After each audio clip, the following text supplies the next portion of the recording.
Will there be more political casualties in Ruto's government as Raila Odinga continues with his fishing expedition after Gachagua is gone?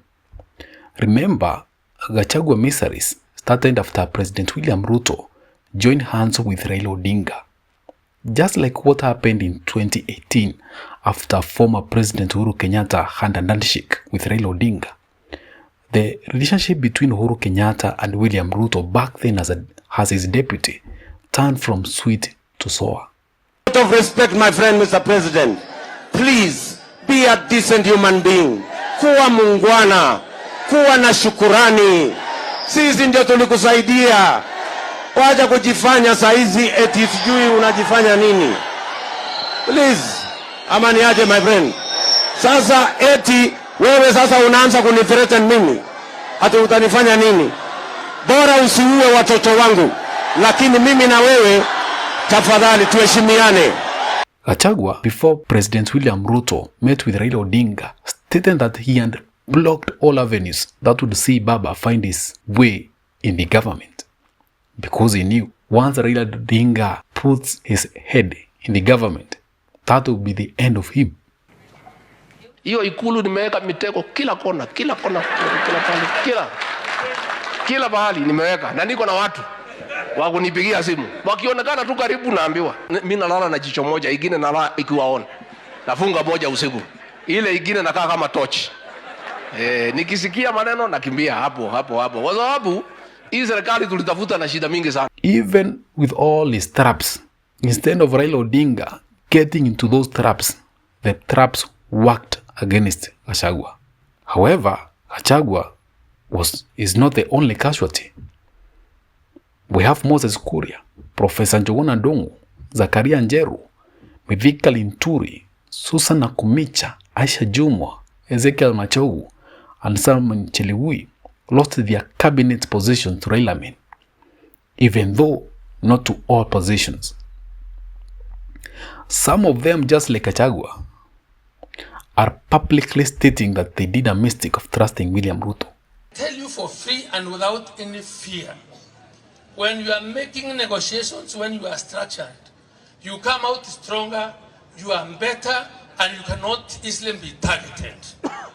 And I will tell you how I regret today that today I regret, because whenever Mbondozi was negotiating using a political party, signing agreements, Gachagua and I said no. Let us proceed, we believe and we trust you. So tuende, hakuna shida.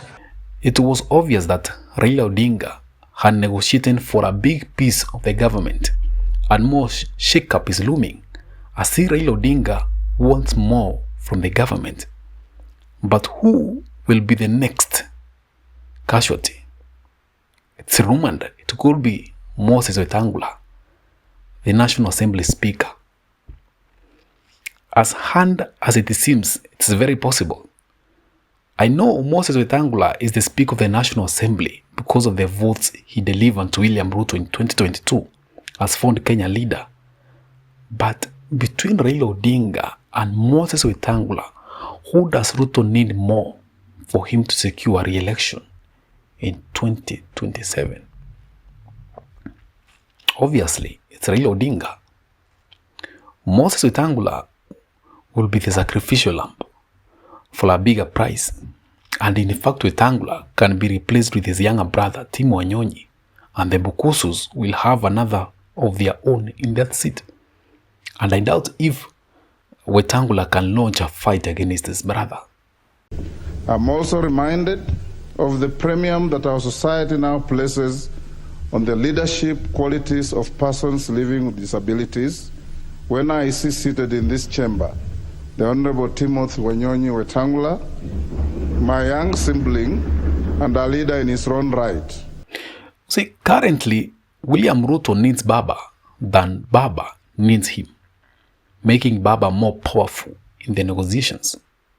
One of the reasons is because Ruto has somewhat lost his ground in the mountains, and he knows he needs Baba to get more votes from other regions. And I know Baba knows that. And he's using that window to make his political moves and can't. Another man who should be very afraid is Kingi, the Speaker of the Senate. He could be the next target as well. Because of Hassan Joho, you should be very afraid. And at the same time, you need to ask yourself, how many votes can Kingi deliver to William Ruto? Because at the end of the day, politics is a game of numbers. And numbers do not lie.